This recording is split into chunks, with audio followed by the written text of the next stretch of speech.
मेरठ से सटा हुआ एक कस्बा है पिलखुआ। और उस पिलखुआ के रहने वाले हैं अमित खान। लंबे समय से करीब 3 दशक से हिंदी की सेवा कर रहे हैं, उपन्यास लिखते हैं और बॉलीवुड में स्क्रिप्ट राइटिंग करते हैं, फिल्मों में और सीरियल्स में। मेरे साथ आज मौजूद हैं सर। बहुत लंबी यात्रा आपकी हिंदी साहित्य की। इसके बारे में थोड़ा जानना चाहेंगे, क्या क्या अचीवमेंट्स रही हैं? देखिए, लिखने का शौक़ था। बचपन से लिखने का शौक़ था। पहली कहानी 12 साल की उम्र में लिख ली थी, छप गई। फिर 15 साल की उम्र में पहला उपन्यास आ गया। तो लिखने की वजह से यात्रा का जन्म हुआ और उपन्यास लिखते चले गए, कॉमिक्स लिखा, अखबारों में बहुत लिखा। और फिर यही जो यात्रा थी वो बॉम्बे तक लेके चली गई। फिर आज वेब सीरीज़ बहुत बन रही हैं, ऑडियो बुक्स बहुत बन रही हैं। जो मेरी अभी एक भारत की शायद सबसे बड़ी ऑडियो बुक सीरीज़ है, जो मेरी एक कैरेक्टर है कमांडर करण सक्सेना, जिसके 58 नावल पब्लिश हैं। और ये उसी की हमारी किताब आई है, अभी वेस्टलैंड से आई है, प्रतिलिपि से आई है। तो ये इस पे ऑडियो बुक मौजूद है। पूरे 58 बुक की सीरीज़ है, जिसे सोनू सूद ने आवाज़ दी है स्पॉटिफाई पर। और अब इसे प्रतिलिपि ने प्रिंट किया है, वेस्टलैंड ने प्रिंट किया है और बहुत शानदार किताबें प्रिंट की हैं। सब यात्रा इसी तरह से है, जीवन। सर, आपके जीवन के जो माइलस्टोन हैं करियर में, वो क्या क्या माने? देखिए, लेखन में तो लेखन ही मुझे लगता है सबसे पहला तो माइलस्टोन यही है कि मेरे आज 100 से ज़्यादा नावल पब्लिश हो गए हैं। और फिर दूसरा ये है कि जो नई नई विधाएं आ रही हैं कहानियों से जुड़ी हुई, वो उन सब में मैं काम कर रहा हूँ आज। जैसे मैंने अभी बताया, ऑडियो बुक्स हो, वेब सीरीज़ हो, फिल्म्स हो, सब क्षेत्र में मैं काम कर रहा हूँ। इवन अभी ट्रांसलेशन बहुत आ रहे हैं मेरी किताबों के। तो ये सब ही माइलस्टोन है और सब बहुत अच्छा काम हो रहा है। और मुझे लगता है एक लेखक के लिए, जो नए नए लेखक हैं, मैं उनके लिए ख़ास तौर पे बोलना चाहूँगा कि वो ऐसा बिल्कुल ना समझें कि लेखन में कुछ नहीं है। लेखन में बहुत चीज़ें हैं, पूरा कैरियर है अगर आप बनाना चाहें। आज भारतवर्ष में क्या पूरी दुनिया में अच्छे लेखकों की ज़रूरत है। और आप अच्छी कहानियाँ लिखेंगे तो आपके लिए द्वार खुले हुए हैं। पैसा बहुत है कि आप वेब सीरीज़ बनेंगी, उस पर लोग अपने आप आपको खोज बहुत लेंगे। महत्वपूर्ण बात सर आपने कही। लेकिन लेखन में तो काफ़ी पैसा है, ये कहा जाता है, लेकिन अंग्रेजी में इस तरह की लोगों की एक माइंड सेट है। इसीलिए जो युवा लेखक हैं वो इसको अपने कैरियर के तौर पर एक्सेप्ट नहीं करना चाहते। आप थोड़ा सा इसमें क्लैरिफाई कीजिए कि उन्हें किस तरीके से गाइडेंस मिले। बिल्कुल गलत है जो ये बोलते हैं कि सिर्फ अंग्रेज़ी भाषा में कैरियर है। मैं खुद आपके सामने बैठा हुआ हूँ। मैंने सिर्फ़ और सिर्फ हिंदी भाषा में लिखा है पूरा जीवन, और हिंदी भाषा में ही सफ़र तय किया है बॉम्बे तक का। और बहुत अच्छे से रहता हूँ सर, बहुत अच्छे से पैसे लेते हैं, बहुत बड़ी तादाद में पैसे लेते हैं और लोग देते हैं। तो बिल्कुल ऐसा ना सोचें कि सिर्फ। और दूसरी बात, अभी अंग्रेज़ी भाषा वाले लोग हमसे परेशान हैं, चूँकि हमारी जो रीच है आज, हमारी जो हिंदी भाषा है वो सर बाज़ार की भाषा बन चुकी है। मैं अभी आपको एक मिसाल दूं, आप खुद कबूल करेंगे कि आज जितनी वेब सीरीज़ हैं सब में हिंदी हार्टलैंड की कहानियां हैं, बनारस की कहानियां हैं, सब यानी हमारे आसपास की कहानियां हैं। और वो लिखता कौन है? वो सब हम हिंदी भाषी लोग लिखते हैं, अंग्रेज़ी भाषी तो वो नहीं लिखते।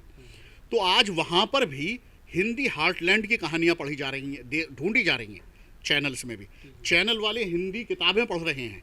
जो अंग्रेज़ी भाषी पढ़ने वाले हैं ना, बॉम्बे इंडस्ट्री की बात कर रहा हूँ मैं आपसे सर, वहाँ पे भी अब ऐसे लोगों को तलाश किया जा रहा है। स्टाफ में उन लोगों को रखा जाता है जो हिंदी किताबें पढ़ने के शौकीन हो, क्योंकि उन हिंदी किताबों से उनको अपनी वेब सीरीज़ और फिल्म के लिए सब्जेक्ट मिलते हैं। सर, आपकी जो ज़मीन है पिलखुआ, वहाँ पर प्रोज़ में आप और पोइट्री में डॉक्टर कुमार विश्वास।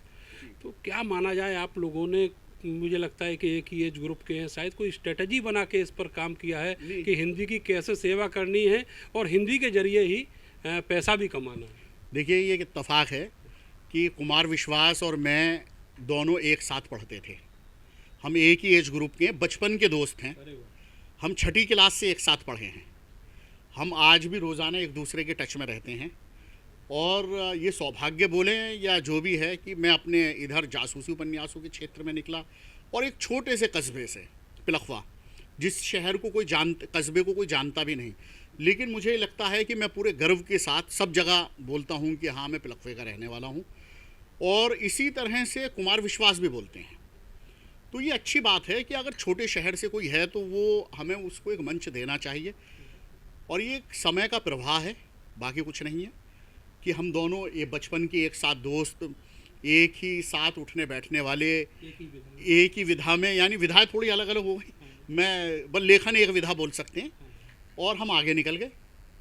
तो ये बहुत अच्छी बात है। और मुझे लगता है हम दोनों ही शायद इस बारे में मिसाल है कि जो लोग ऐसा सोचते हैं कि हिंदी भाषा में पैसा नहीं है, तो क्या कुमार विश्वास को देखकर आपको ऐसा लगता है कि उसके पास पैसा नहीं है? मुझे देख के ऐसा लगता है कि मेरे पास पैसा नहीं है। सर, बहुत पैसा है। हम जीवन में, मैं अपनी बात भी बोलूं, मैं जीवन में इतना कमा चुका हूं इसी हिंदी भाषा से कि मुझे अब कुछ करने की ज़रूरत नहीं है इसी आयु में। सर, आप बॉलीवुड में सक्रिय हैं, वहाँ पर लेखन का कार्य कर रहे हैं। आने वाले जो आपके प्रोजेक्ट हैं उनके बारे में थोड़ा सा जानना चाहिए। सर, बहुत सारी वेब सीरीज़ बन रही हैं। एकता कपूर ने अभी जैसे बिच्छू का खेल मेरी एक बुक के ऊपर बनाई है, और अभी 4 और वेब बुक के राइट लिए हैं एकता कपूर ने, जिन पे वो वेब सीरीज़ बना रही हैं। जो सबसे बड़ी वेब सीरीज़ है, जो 50 एपिसोड की वेब सीरीज़ है, वो भी वही बना रही हैं। इसके अलावा जो मैं अभी नई बुक लिख रहा हूँ उसके राइट भी वो ले चुकी हैं। जो बुक मेरी अभी इससे पहले आई है उसके भी फिल्म राइट पहले से बिक चुके हैं। जिन्होंने RRR बनाई, गंगूबाई काठियावाड़ी बनाई, पैन स्टूडियो है, बहुत बड़ा नाम है, बहुत बड़ा प्रोडक्शन हाउस है, वो उस बुक के राइट ले चुके हैं। इवन ये जो कमांडर करण सक्सेना सीरीज़ है, जिस पे ये ऑडियो सीरीज़ भी आ चुकी है स्पॉटिफाई की, उस पे इंडीमॉल इसके बुक की पूरी सीरीज़ के राइट ले चुका है। इंडीमॉल वो कंपनी जिन्होंने बिग बॉस बनाते हैं जो, तो वो भी इस पे वेब सीरीज़ बना रहे हैं। तो बहुत अच्छा काम चल रहा है। असली चीज़ यही है कि आप ऐसा लेखन करें जो समय सीमा से बाहर हो। मैं एक और ख़ास बात बोलूँगा लेखकों के लिए कि कुछ लोग क्या है, लेखक समय से प्रभावित हो जाते हैं। जो आज का जो समय घट रहा है, जो चाहे वो राजनीति हो या कुछ भी हो, हम ऐसा लेखन करें। देखिए, समय क्या होता है कि जब हम अगर अतीत में चले जाएं तो एक एमरजेंसी का टाइम पीरियड था। तो उस एमरजेंसी के टाइम पीरियड में जो बहुत बुद्धिमान लेखक थे, वो सर उन्होंने अपनी कहानियों में उसका जिक्र नहीं करते थे। क्यों नहीं करेंगे? क्योंकि सर वक्त बदल जाता है, कहानियाँ जिंदा रहती हैं। कहानियाँ किसी भी राजनीति परिवेश से, किसी भी राजनेता से ज़्यादा बड़ी, ज़्यादा कालजयी होती हैं। चूँकि आज भी गोदान पढ़ा जाता है, लोग उसी उत्साह से पढ़ते हैं। सर, वो समय राजनीति पीछे छूट जाती है, वो समय सीमा पीछे छूट जाती है, वो भावनाएं जिंदा रहती हैं, जो किरदारों की जो भावनाएं होती हैं, जो उस टाइम मुंशी प्रेमचंद जी ने रची। वो वक्त पड़े बदल गया, लेकिन इंसानी जो भावनाएं हैं वो कहीं ना कहीं किसी अलग परिप्रेक्ष्य में वो आज भी परिलक्षित होती हैं, वो कहीं ना कहीं आज भी दिखाई देती हैं। तो जिससे आदमी आज भी उन किताबों से जुड़ा हुआ महसूस करता है। तो मुझे लगता है लेखकों ने, जो हमारे जैसे फिक्शन राइटर है, मैं उनके बारे में बोल रहा हूँ, कि ऐसी कहानियाँ लिखनी चाहिए जो इंसानी भावनाओं को व्यक्त करती हों, जो उनकी गरीबी, अमीरी, उनके दुख दर्द को व्यक्त करती हों। हाँ, और जो राजनीति से उनका कोई लेना देना ना हो, तभी आपकी रचनाएं जो हैं कालजयी होंगी। चूँकि वो 100 साल बाद भी पढ़ी जाएंगी, चूँकि इंसान का जो दुख दर्द होता है तो हमेशा वो एक जैसा रहता है, थोड़ा बहुत फ़र्क आता है। राजनीति परिवेश बदल जाते हैं, तो अगर हमने वो राजनीति परिवेश उन कहानियों का हिस्सा बनने लगे तो सर वो किताबें फिर पुरानी लगने लगेंगी। लेकिन अगर इंसानी दुख दर्द उसमें हैं तो वो हमेशा एक जैसे लगने वाले हैं। इसीलिए आज मुंशी प्रेमचंद जिंदा हैं, इसीलिए आज सादत हसन मंटो जिंदा हैं, गुरु रविन्द्रनाथ टैगोर जिंदा हैं। बहुत बहुत शुक्रिया आपका। तो अमित खान जी जो बहुत बड़े स्तर पर लेखन का कार्य कर रहे हैं, और जो युवा लेखक हैं उनके लिए बस एक ही मैसेज है कि बेहतर लिखिए, और ये मत सोचिए कि आपकी किताब, आपका जो लेख है वो नहीं छपेगा।